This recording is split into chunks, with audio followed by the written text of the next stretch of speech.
খবরদার কুরবানির দিনে সোশ্যাল মিডিয়াতে ছবি ওই কুরবানির পশুর আপলোড করবেন না। না মুসলমান, খবরদার, আমি আপনাদেরকে হুঁশিয়ার করে দিলাম, ভালো করে কথাটা শুনে নেবেন।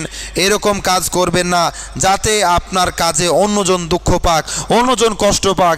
না মুসলমান, মুসলমানের কর্তব্য নয় যে তার হাত দ্বারা হোক, পা দ্বারা হোক, মুখ দ্বারা হোক, অন্য কোনো কাজ দ্বারায় অন্য ধর্মের মানুষ দুঃখ পাক, এটা মুসলমানের কর্তব্য নয়। সব সময় লক্ষ্য রাখবেন, সচেতন থাকবেন, নিজে সতর্ক থাকবেন। নিজের ছেলে মেয়েকে বাড়িতে গিয়ে এগুলো বলবেন যে খবরদার কুরবানির দিনে সোশ্যাল মিডিয়াতে ছবি ওই কুরবানির পশুর আপলোড করবেন না। না মুসলমান, খবরদার, আমি আপনাদেরকে হুঁশিয়ার করে দিলাম, ভালো করে কথাটা শুনে নেবেন।